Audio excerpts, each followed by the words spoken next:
अस्सलामुअलैकुम फ्रेंड्स, कैसे हैं आप सब। Welcome to our channel Huriya Ishfaq vlogs.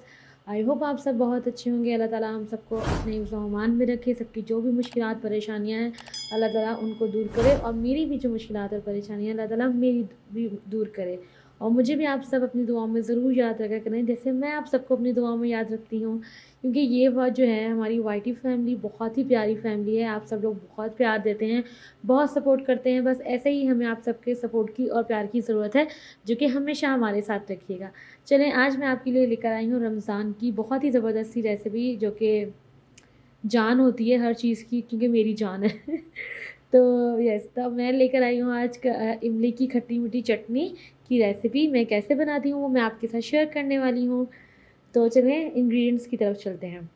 यहाँ पे मैंने ले लिया है 2 कप इमली का पल्प, जो ऑलरेडी मैंने इमली को भी 200 ग्राम इमली ली थी, उसको मैंने गर्म पानी में जो है ना भिगो के रख दिया था आधे घंटे के लिए। फिर मैंने उसको अच्छे से मसल कर उसका पल्प निकाल लिया है। यहाँ पे मैंने लिया है 1 कप पानी, यहाँ पे 1 कप चीनी ली है, अंदाजे से डालेंगे, ठीक है, बट 1 कप ली है मैंने। तो यहाँ पे लिए चिली फ्लेक्स, वो जो दरदरी मिर्च होती है ना, कुटी हुई, वो। उसके अलावा मैंने 1 टीस्पून जो है वो कश्मीरी लाल मिर्च ली है। आप देगी लाल मिर्च या कोई भी ले सकते हैं। यहाँ पे मैंने हाफ़ टी स्पून काली मिर्च ली है, हाफ़ टी स्पून सौंठ का पाउडर लिया है, वो जो सूखा अदरक होता है ना, उसका पाउडर। और यहाँ पे मैंने हाफ़ टी स्पून से भी थोड़ा काला नमक लिया है। इसमें मैंने सॉल्ट, वाइट वाला सॉल्ट यूज़ नहीं किया, क्योंकि ये जो इमली है ये इंडियन इमली है, इसके अंदर सॉल्ट बहुत होता है, तो इसलिए मैंने अभी सॉल्ट, वाइट वाला सॉल्ट यूज़ नहीं करूँगी। फिर मैं चेक कर लूँगी पकने के दौरान, अगर कम लगेगा तो मैं ऐड कर लूँगी, अदरवाइज़ नहीं। तो स्टार्ट करते हैं। देखिए, मैंने चुल्हा जो है वो यहाँ पे ऑन कर लिया है।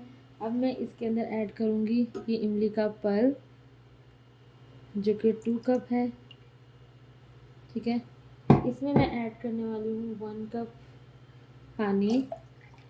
अब हम इसका इंतज़ार करते हैं एक बॉयल का। जैसे ही इसमें एक बॉयल आ जाएगा तो मैं बाकी जो भी चीज़ें डालनी डालनी है इसके अंदर, वो मैं ऐड करूँगी, ठीक है।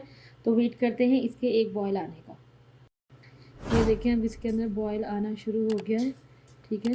मैं इसकी आँच जो है वो थोड़ी हल्की कर देती हूँ, और अब मैं इसमें जो भी मसाले वगैरह है ना वो ऐड करती हूँ। ये सारे मैंने मसाले ऐड कर दिए हैं, स्पाइसेस। इसको मिक्स करते हैं हम। सी, इसका कलर कितना अच्छा हो गया।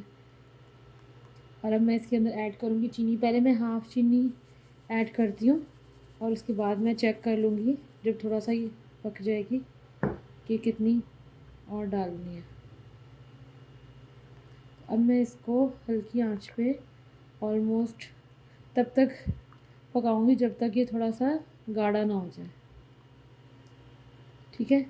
तो इंशाल्लाह फिर मैं आपको दिखाती हूँ जब ये थोड़ी सी थिक हो जाएगी, तब मैं इसकी शक्ल सूरत तब दिखाऊंगी।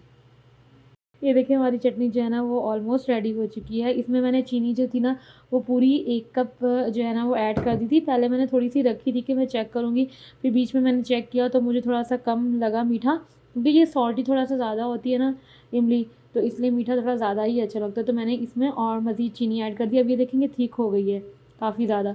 तो बस इसको मैं अभी बंद कर दूँगी, ठीक है, क्योंकि ठंडा होने के बाद जो है ना ये और ज़्यादा थिक हो जाएगी। और देखेंगे कितनी अच्छी लग रही है, और इसका टेस्ट भी बहुत ही यम्मी है। चलें, इसको हम निकाल देते हैं बाउल में और इसको ठंडा होने देते हैं। ये देखें जी, मेरी चटनी हो चुकी है रेडी। इसको मैंने कर लिया है बाउल में ट्रांसफ़र, और ये देखिए ये अच्छी खासी है ना, ठीक हो गई है। लेकिन ठंडा होने के बाद ये और ठीक हो जाएगी, और अभी मैं इसको इसी के अंदर रखूँगी। फिर जो है ना वो मैं इसको जार में शिफ्ट कर दूँगी, और इसके लिए जो है ना मैंने ऑलरेडी जार जो है वो रखा हुआ है। इसको मैंने ऑलरेडी 2 दिन पहले, क्योंकि मेरा प्लान था बनाने का, तो मैंने इसको ऑलरेडी अच्छे से वॉश करके ड्राई कर लिया, क्योंकि बिल्कुल भी नमी नहीं होनी चाहिए। और मैं इसको अच्छे से ठंडा करने के बाद इसमें डाल के फ्रीज़ कर लूँगी, क्योंकि कभी कभी ऐसा होता है कि बाहर नीचे जो है ना वो ज़्यादा देर ये सही नहीं रहती, ख़राब हो जाती है। तो आप फ्रीज़र में रख दें, और जब आपने यूज़ करनी हो ना तो थोड़ी देर पहले निकालें, यूज़ करें, और फिर फ्रीज़र में रख दें, तो ये ख़राब नहीं होगी। ठीक है, आई होप आपको मेरी ये रेसिपी अच्छी लगी होगी। अगर थोड़ी-सी भी अच्छी लगी है तो प्लीज़ मेरी वीडियो को लाइक कर दीजिएगा और अपने अच्छे से कमेंट करिएगा। अपने फ्रेंड्स एंड फैमिली के साथ शेयर भी कर दीजिएगा। और हाँ, अगर आप मेरे चैनल पर न्यू हैं तो आपने करना है मेरे चैनल को सब्सक्राइब और दबाना है बेल आइकन को, ताकि मेरी आने वाली हर न्यू वीडियो आप तक पहुँच सके। इंशाल्लाह मिलूँगी नेक्स्ट वीडियो के साथ, तब तक के लिए अल्लाह हाफ़िज़।